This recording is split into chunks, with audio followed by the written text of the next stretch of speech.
Morning बच्चों, आज फिर मैं आपका वेलकम करता हूं हमारी ऑर्गेनिक केमिस्ट्री की क्लास में। आपको याद होगा कि हम लोग लास्ट चैप्टर कर रहे हैं ऑर्गेनिक केमिस्ट्री का अमीन। टोटल आपके प्लस टू बोर्ड में 4 ऑर्गेनिक केमिस्ट्री के चैप्टर है। Haloalkane, haloarene, alcohol, phenol, ether, aldehyde, ketones and carboxylic acid, और फिर आपके पास आता है हमारा अमीन्स। लास्ट लेक्चर में आपको मैंने नेमिंग सिखाई थी प्राइमरी, सेकेंडरी, टर्शियरी अमीन की। फिर उसके बाद मैंने आपको बताया था कि कैसे उसके अंदर 4 तरह के अमीन होते हैं। अमोनिया का मॉलिक्यूल होता है जिसमें 3 हाइड्रोजन होते हैं, एक लोन पेयर होता है। जब आप हाइड्रोजन्स को रिप्लेस करना शुरू कर देते हो तो अमोनिया के डेरिवेटिव्स बनने शुरू हो जाते हैं। अगर एक हाइड्रोजन रिप्लेस करते हैं प्राइमरी अमीन, अगर 2 हाइड्रोजन सेकेंडरी, अगर 3 हाइड्रोजन टर्शियरी, अगर लोन पेयर भी पार्टिसिपेट कर लेता है तो बन जाता है हमारा क्वाटरनरी अमीन। सो आज मैं आपके साथ कुछ बातें डिस्कस करने वाला हूं। सबसे पहले मैं आपको इन कंपाउंड्स की आईयूपैक नेमिंग सिखाऊंगा। आईयूपैक नेमिंग के बाद मैं फिजिकल प्रॉपर्टीज डिस्कस करूंगा आपके साथ अमीन की। फिजिकल प्रॉपर्टीज डिस्कस करने के बाद मैं आपके साथ बेसिक नेचर डिस्कस करूंगा अमीन का। तो आइए शुरू करते हैं आईयूपैक नेमिंग। तो सबसे पहले हमें ये कंपाउंड दिया हुआ है और मैंने आपको याद है पिछली क्लास में ही बता दिया था कि बच्चों अगर हमारे पास हो NH2 तो प्राइमरी अमीन, अगर हमारे पास हो NH तो सेकेंडरी अमीन, अगर हमारे पास हो कल्ला N तो टर्शियरी अमीन। तो यहाँ पे सबसे पहले सभी स्ट्रक्चर को देखते ही आपको पता चल रहा है प्राइमरी कौन सा, सेकेंडरी कौन सा, टर्शियरी कौन सा। बात नेमिंग।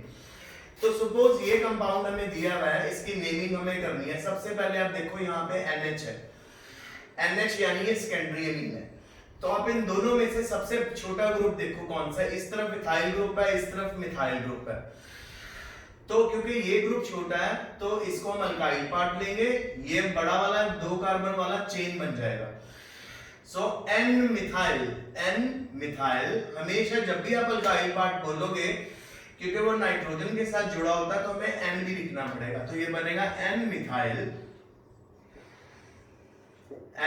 हो गया। कितने की चेन है? 2 कार्बन की चेन है, ethane, N methyl ethane amine. Ethane amine क्योंकि 2 कार्बन किससे जुड़े हुए हैं? नाइट्रोजन से। तो पहला क्वेश्चन समझ आ गया नेमिंग आपको, N मिथाइल इथेन अमाइन। अब सेकंड सब्जेक्ट, सेकंड में देखिए फिर से इस दोनों तरफ में सबसे छोटा ग्रुप ये रहा, तो यहां पे भी N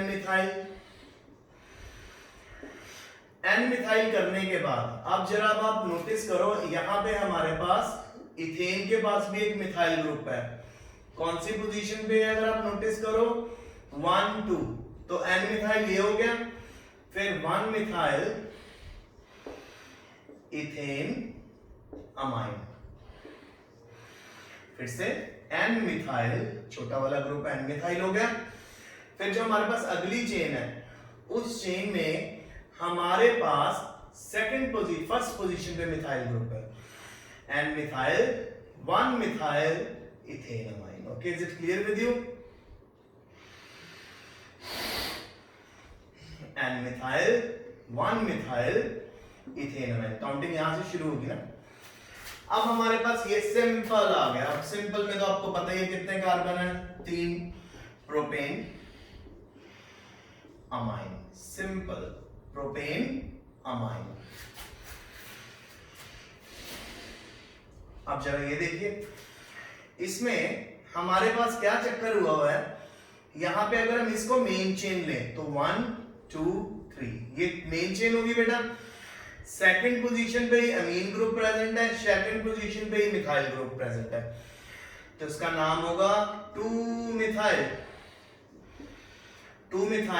प्रोपेन की चेन है, प्रोपेन 2 अमाइन, क्योंकि अमीन ग्रुप कौन सी पोजीशन पे है?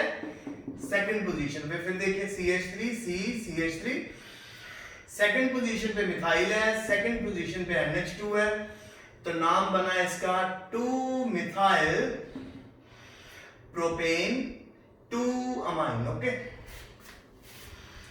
अब हम पहुंचते हैं हमारे फिफ्थ के ऊपर, फिफ्थ में हमारे पास बेंजीन रिंग है, बेंजीन रिंग के ऊपर NH लगा हुआ है और साथ में CH। आपको मैंने अभी सिखाया कि छोटा ग्रुप अल्काइल ग्रुप बन जाएगा, तो ये बन जाएगा हमारा अल्काइल ग्रुप, तो इसका नाम बनेगा N मिथाइल। कितने की चेन है पूरी? बेंजीन की है, benzene amine, benzene amine, benzene का ई लगाना, benzene amine, N methyl benzene amine. फिर सिक्स्थ में देखिए, आप सभी को पता है कि जब बेंजीन के ऊपर NH2 ग्रुप होता है उसको टोलुइन बोलते हैं कि एनिलिन? एनिलिन बोलते हैं। एनिलिन तो है, एनिलिन की कौन सी पोजीशन के ऊपर Br लगा, ब्रोमो लगा हुआ है? तीसरी पोजीशन पे। तो इसके दो नाम होंगे, पहला नाम होगा 3 ब्रोमो एनिलिन,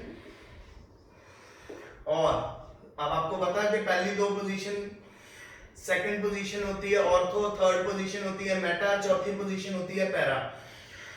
3 ब्रोमो एनिलिन और Meta bromo aniline, 3 bromo aniline और मेटा ब्रोमो एनिलिन। तो सब क्लियर हो गया। सेवंथ में हमारे पास देखिए, हम ऐसे को आपको करवाते हैं,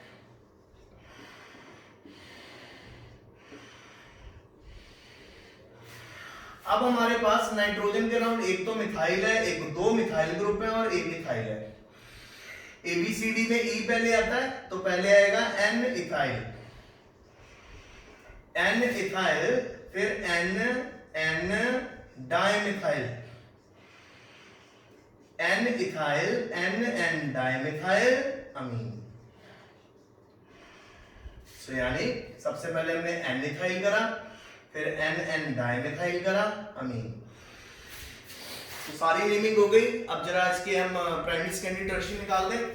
सिंपल NH है, आपको सिखाया है, NH होगा तो सेकेंडरी, N होगा तो टर्शियरी, NH2 लगा हुआ होगा तो प्राइमरी। तो क्योंकि यहाँ NH लगा तो कौन सा है ये? सेकेंडरी।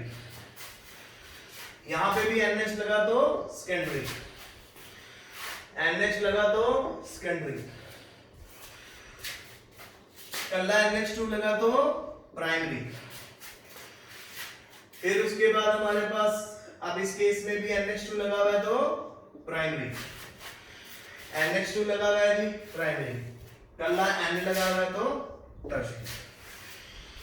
सो आई होप आपको ये आयुपेक नेमिंग क्लियर होगी। एंड डोंट वरी, मैं आपको कुछ क्वेश्चंस भी भेजूंगा जिसमें आप आयुपेक नेमिंग को और अच्छे से प्रिपेयर करोगे। अब हम पहुंचते हैं नेक्स्ट लेवल पे।